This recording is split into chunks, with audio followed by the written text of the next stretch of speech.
everyone, this is Ruchira here And this is Sally here. and welcome back to our channel. Today we are going to talk about cabin crew interview process. So let's get started with the video. So let's start with what do you need to become a cabin crew. So the first thing is height, which is like 155 centimeter in some airlines, and in some airlines it's 157, and international it's more than that sometimes. And your weight should be proportionate to your height, like your BMI should match. So according to your height, your weight should be that. There is a height and weight, yes, it is important, but also qualification is also important. You should be 12 pass or more than that, but yes, you have to be 12 pass to get into this job. So yes. The next thing is language. You should be fluent in English and Hindi, and if you know any other additional language, that will be a plus point in your CV. So yes, but English and Hindi is mandatory. You have to know English and Hindi. Yes, language is important. For internationally, there are different kind of languages that you have to know. Like for other airlines, some airlines they need for like if you are working for like some airlines like in Emirates or like in Qatar and all, they expect you to speak French or Spanish. It's a kind of thing that you have to take a class for that, or maybe they give extra classes for that. But yes, for Indian airline you have to be fluent in English and Hindi. So yes. And then comes your eyesight. Like plus and minus both, it should be 4. So mine is normal, I am not that sure about it, but as much as I know, plus and minus both should be like 4. Either you cannot like go beyond plus 4 or minus 4, but yeah, then you can wear lens as well, so depends. Yes, lenses are allowed in our airlines. We have 3 colors of lenses, though it has been Yeah, it has discontinued. discontinued. But then yeah, normal lens you can always wear, and colored lens the company gives you, like you can only wear this color lens with this look. There are different looks, and according to that you can wear lenses, colored lenses. But yeah, normal lenses you can wear. And the next thing is the tattoos. You are not allowed to have tattoos in visible areas, and in some company not even at all. So they do a full body checkup. Sometimes not all airlines does it. Basically international airline does it, like they have a full body checkup, and you're not allowed to have tattoos in visible areas at all, and no scars as well. So if you have tattoos or scars, then it's a problem. Then comes your skin. It's very important to have a good skin when you're a cabin crew. They do check your skin. They'll put you under a light which is very strong, and they check your skin texture and everything. So yes, it's important that you maintain your skin as well when you are a cabin crew, or you want to be a cabin crew. So please take care of your skin if you want to be a cabin crew. Though they allow if you have small kind of pimples which you can hide with foundation and all, that is fine with them. Yeah, if you have acne scars which are big, which is very visible and all, then during that interview they do let you know that at least they will give you some period of time if they are hiring you. Until then you have to clear your skin if it's possible. If it's not possible, then yes, they won't even hire you during interview. Sometimes they give you some time to rectify it and then come back and give the interview. But why to take that risk? Better take care of your skin, go for an interview, crack it like that. So do take care of your skin before going for an interview as well. And now let's talk about how to go in an interview. So minimal makeup. It's not important that you do too much makeup, but yeah, minimal makeup so that you look presentable, and nicely do your hair, pull it back, or whatever hairstyle you want to do, a nice pony or something. Don't go to an interview with open hair. It's very, very unprofessional for them. You won't be hired if you go with open hair. So open hair, a big no. And messy hair also a big no. You have to be you have to have a style which is very formal, because if you wanted to go in an interview like this, then you have to be in a very formal get up, you can say formal look. Yeah, bun is something that most of the people does in an interview. Bun is also, you can do a simple bun, you can go light makeup, it's cool. And yes, nothing much. You have to be like formal. You have to wear formal skirt, formal shirt, and a blazer which complements the look more. So yes, formal is the cri- criteria and priority of this interview, if you can say. They sometimes give you the dress code also when you go for the final interview, so you have to dress accordingly. And also stockings. Yes, that's mandatory. And even shoes, formal shoes, not any other shoes. Now let's talk about while going to an interview. You can't just go like normal formally or formal wear and then you make your hairstyle and go. It's not only that, you have to have your resume with you, which is kind of like your data that you carry around with you, where it's your name, your height, your weight, what language you speak, and your education qualification, any extra curricular activities if it's there. Then everything will be there in a resume that you need to give before you need to submit to them, when you go for an interview. So they will see your resume.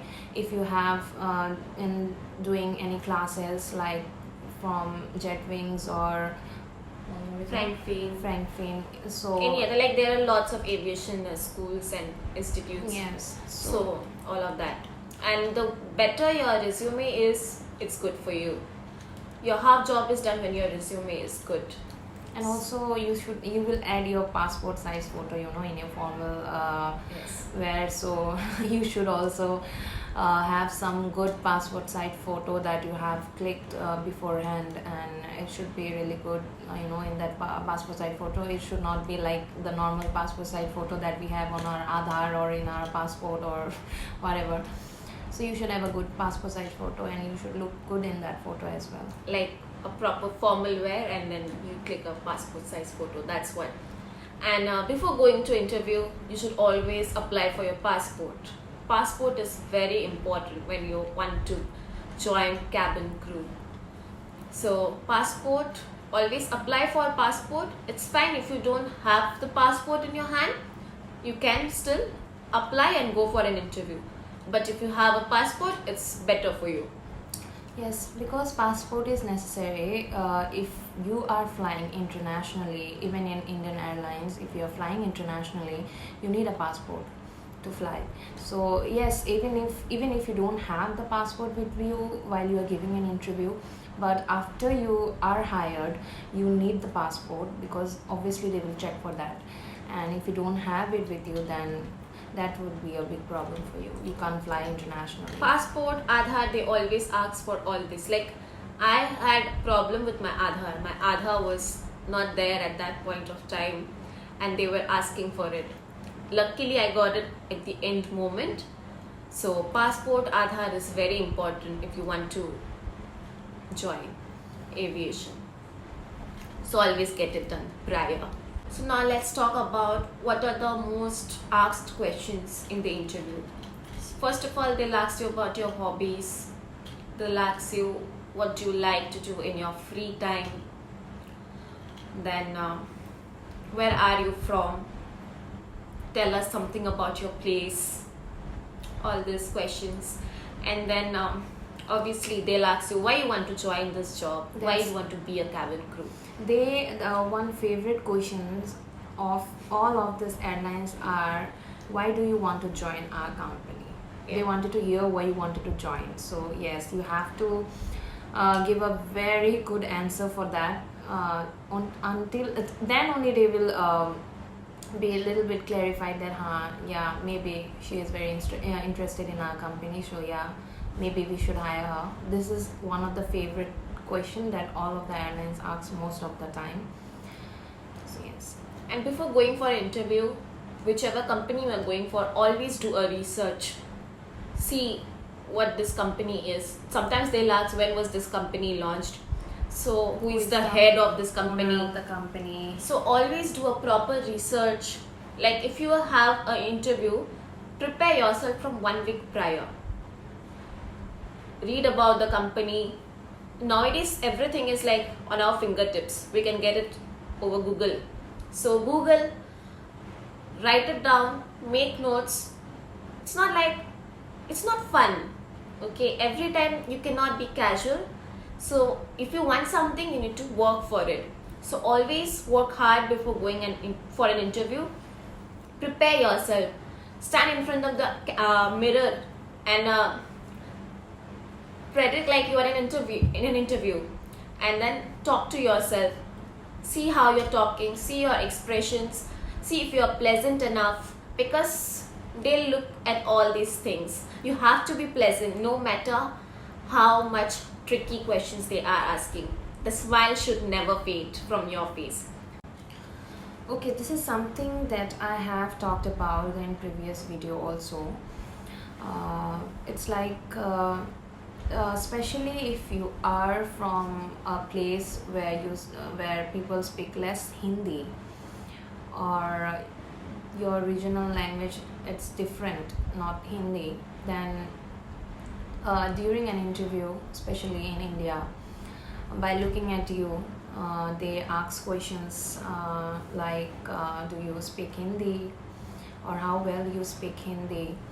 So they will ask you to talk in Hindi. Most often interview they will ask you to talk in Hindi. Few will say that okay fine, you can speak in English, but most of them, I am from Assam, Guwahati, so in my time when I was giving an interview, they told me to talk in Hindi first, then in English. So because I look kind of like an Asian face, and my first language is Nepali, so they thought I might not speak Hindi properly, so they told me to talk in Hindi. So this is also a must, that you should be well in Hindi, especially kind of like, yeah, grammatical mistake is fine with them, they don't judge you for that, but yes, at least you should be that much fluent in Hindi that you can deliver a speech if you are giving an interview near them. Now we also have GD round, where some airlines do that kind of round. It's like a group discussion. They give you one topic and you should talk about that topic, how much ever you know. It's not that key.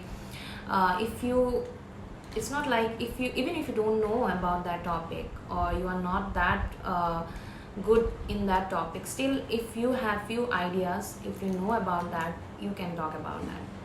I personally had an GD round, which is very funny because it was a very simple kind of like a GD round, where other girls were also there. They were giving different topics to different people. It was very simple. Some of the girls, they were asking, talk something about the moon or about the weather. My name is, because of my name, they asked me to talk about my name, because my name is something that also is famous. I'm not famous, but the name is famous because of that woman. So she told me to talk about that one person. So I managed to say how much ever I know about that woman, which is very famous all over in world, in India as well.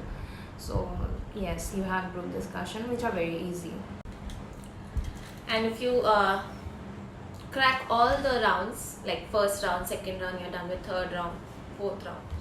So final round is always the HR round, where you have to interact with the HR. It's a personal interview where only you are there and the HR is there. No one else will be there, and HR will ask you questions and you have to answer them. So that part was the most trickiest part for me, because they try to confuse you a lot, and that is the most important thing.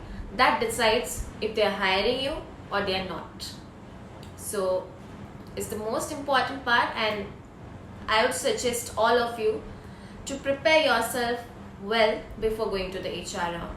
And the questions are same, just while we told, like about your hobbies, why you want to join this job, and the most important question they'll ask you is, do you love cleaning washrooms? So you have to answer that as well, because obviously you have to clean washrooms also. No one likes to do it, but you have to do it. It's a part of your job. So It's not like you will clean it with your hand or Yeah, something obviously like not. that, like the cleaners do, because we have cleaners who will clean the washrooms and all for us. Yes, but while during flights, passengers tend to dirty the lavatory a lot. So yes, you have to go and spray some air freshener there because it might be smelly sometimes. So sometimes yes. the floor is dirty, so there is a mop. You will just clean it with your legs maybe, but still you have to do it, and no one likes to do it. Like, why will I clean the washroom? So that's so disgusting, right? But then you have to do it, and they will ask you. When I said I want to be a cabin crew because I love this job, my HR said, okay, you love cleaning washrooms, that's your dream, so you have to answer that. So that's how it is. This job pays you because you have to do all this job we have to do all this work which is not hygienic. Most of the people will think that this job is very unhygienic if you have to clean washrooms and all, but yes, they are paying you for that. You're getting everything, so you have to do everything. You get to stay in 5-star hotels, you get to travel to international countries, different countries you will travel, different places you'll go, you'll have good food, nice hotels, good pay, everything you'll have. But for that you need to work hard.